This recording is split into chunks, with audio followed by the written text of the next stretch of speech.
წელს 10 ქუჩის სანეაღვე არხების სამუშაოებს ვასრულებთ. საპროექტო ღირებულებით ჩვენ გამზადებული გვაქვს 1,500,000 ლარის სამუშაოების პროექტები, მომავალ წელს დაიწყება და წელს 300-400,000 ლარის სანეაღვე არხების სამუშაოებს შევასრულებთ.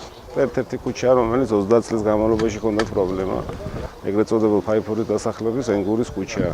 წვიმის დროს აღარ შეეშინდება და ეზოებში წყალი აღარ შეუვათ და არ დატყორავს მოსახლეობას, არა მარტო ეზოებს, არამედ სახლებსაც. ყველა განცხადებაზე გვაქვს რეაგირება, შესწავლილი და საპროექტო სამუშაოები შესრულებულია. მომავალ წელს უკვე გამოვყოფთ 1 მილიონ ლარს და ყველა დანარჩენ ქუჩის სანეაღვე არხების რეაბილიტაციის სამუშაოებს დავიწყებთ.